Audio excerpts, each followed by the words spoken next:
You've cut out the usual suspects, beans, dairy, and excess fiber, but the bloating won't budge. The issue might not be the food. It could be bile deficiency. Bile, made in your liver and stored in the gallbladder, is like dish soap for fat, breaking it down, aiding vitamin absorption, A, D, E, K, and keeping digestion smooth. It also helps eliminate excess cholesterol and prevents harmful bacteria from overrunning your gut.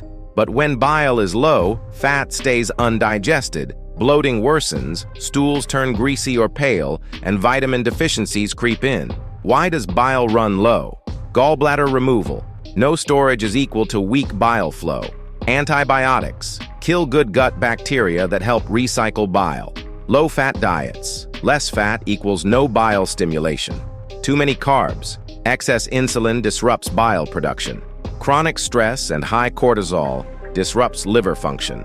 How to fix it? Eat healthy fats, omega-3s, avocado, and moderate saturated fats.